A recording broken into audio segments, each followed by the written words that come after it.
Oh, inna ka désert Mauritanien ma, Nigérien ma, Algérien ma, Libyen. Mais ouais. Tellement que nange mogo jama on sumi. Je. Subhanallah.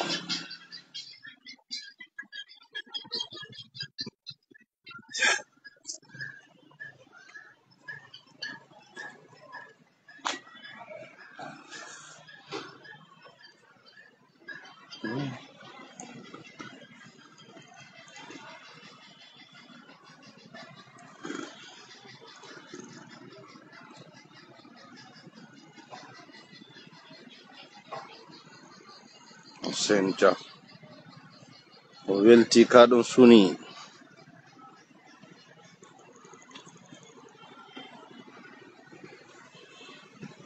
Sare ɓoyɗo ndiyam ala arde kundara.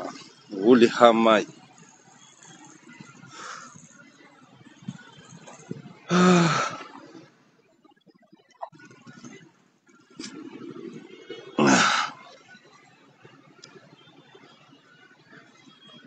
Jamme kisema mi salmini on kala ka tolorɗon Allah ɓeydi jam ka ɓe ngureji ka ɓalli ka jawle menen mede jam alhamdulillah. Hare ɓe ɗananoki jemma ɓen menen hiruɓe a inere are min humpitino ko on ɗum feƴƴi hanki jemma. Ɓeɗo américain ɓe ayɓe aduna on ayɓe ɓuttu ayɓe tage fongon ayɓe jaggu andiraɓe jaggu e dolugol andiraɓe re'ugol leñol fop mulangol ɗum noon ɓe ko iwdi ɓe anglais ɓe yahunoɓe ndi leydi re'i leñol ngol ɓe taytolngol mulingol ko wona wonɗo yiide nini Israël no wadde Palestine ko ɓe anki yani hore julɓe toñi ɓe Amérique yawti sariya aduna yankojo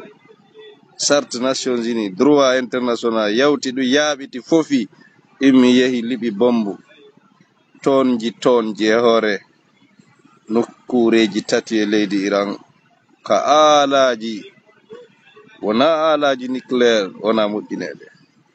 ko aalaji fi progrès e ɓantal nucléaire civil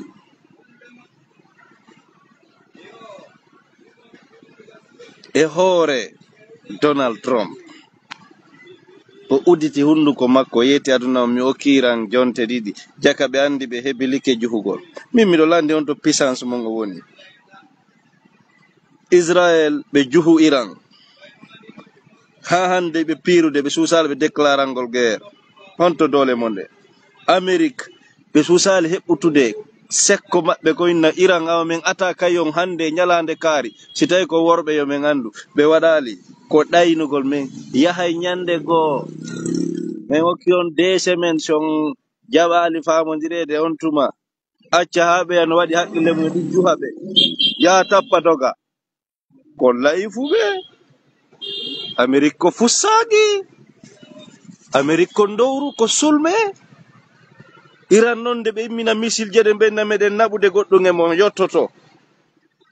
kade buuji meɗen suti kade hewtoy dega on fo meɗen suti on watade interceptude wona on worɓe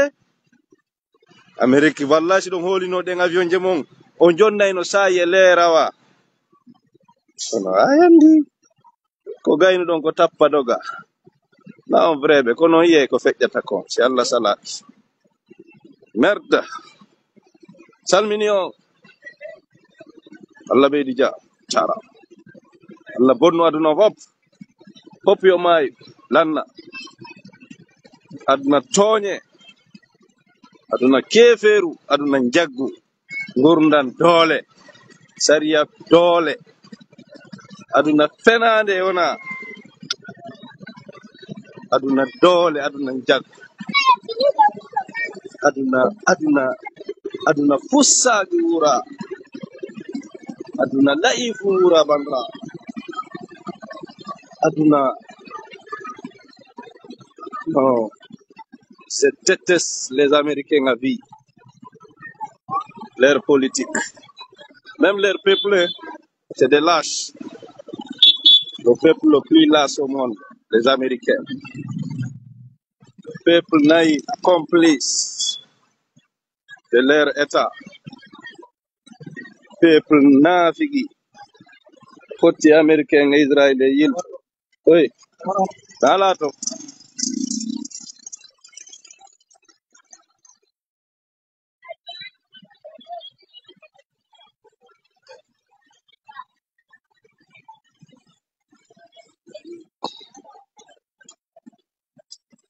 Iran va gagner. Julbe nafigi. Pays way nafigi fo no tawti. Amérique. Alex salam banke. Longe jam. Pays way julbe. Lowbe. Nafigi be. Hulube redu. Hanke dedi mabbe no bendi be sikkude. Ko Amérique tappi ɗumaji ɗin kon hewtay koy sikkude ɗiran ko layi fuu ɓe ɓen ko julɓe ɓen ko alqur'an andi finuɓe Amérique yehi bombardi mais hunde ɓe tawal to poro hakkude Allah tigi no wondi e mone no wuuri hande kono aduna o hande no metti timmi hundara welo non ha joni ndiyan arali hay cuntu awaka ɗum ɗo wela minen meɗen ari fi remugol hande woni 7 jours ila mi ari toɓɓere ndiyam futtali e ndi leydi laabi tati ɗan ari ɗo tracteur fo giddi fuɗɗu natude ka faroji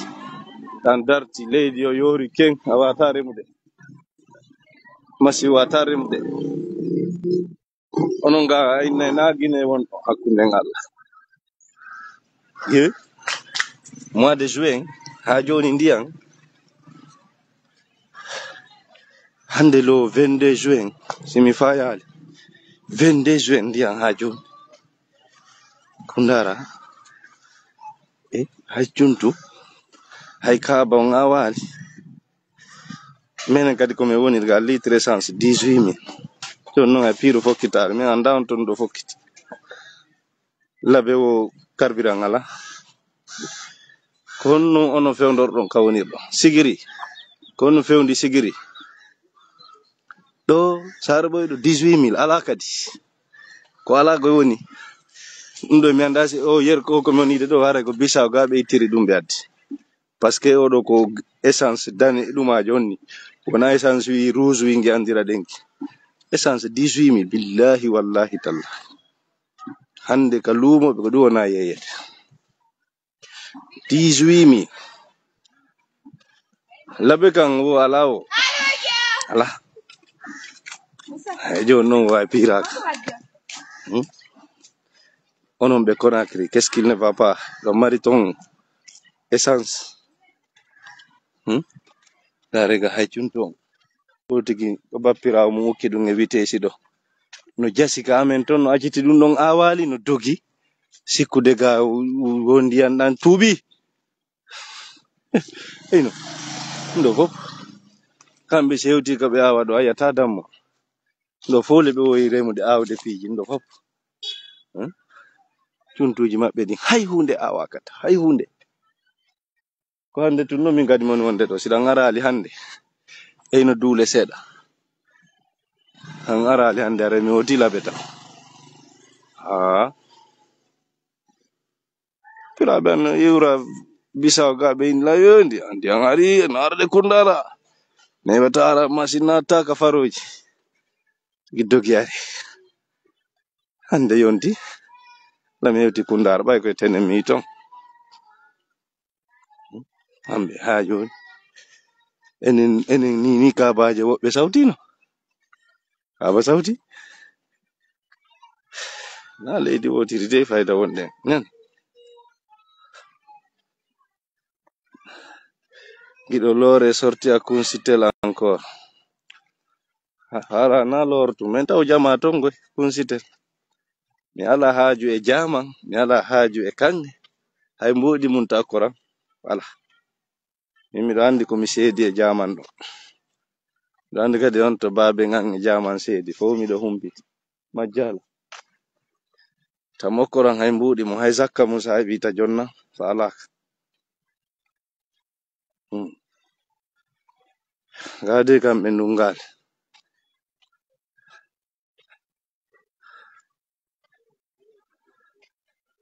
no tertemo ton jabo yo komantu kadi en oyi ndo fof kamɓe siɗan ari tun kon ɗo wi'ata to awde iji ga fus tuji ɗi nga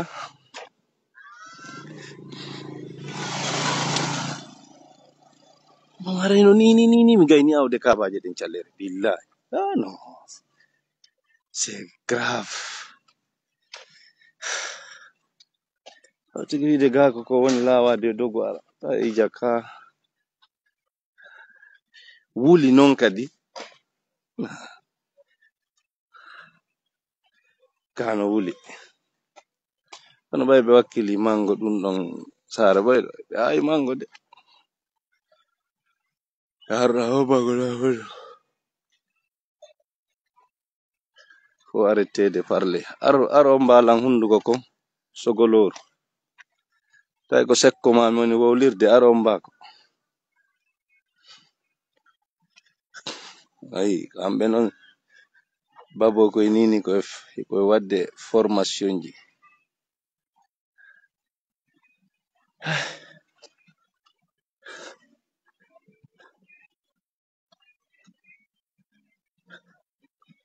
koye wadde formation ji remo gongo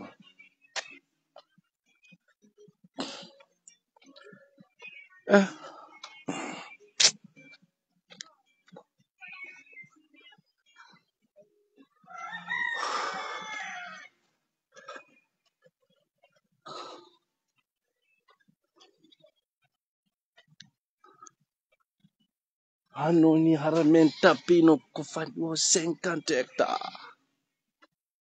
remaji mais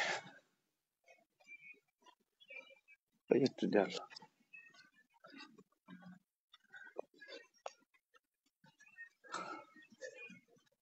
naton tun hay zere kore ndiyam ala arrude bon on fala wiide sanji hay kona kirigoy woɗan ala arre to normal mais menen dey laberi ndi no hiɗan arde moƴƴa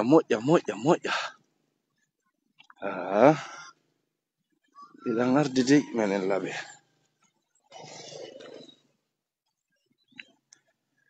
aduna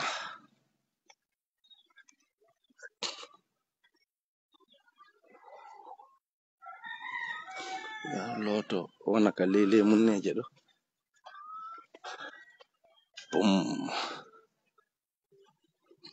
bum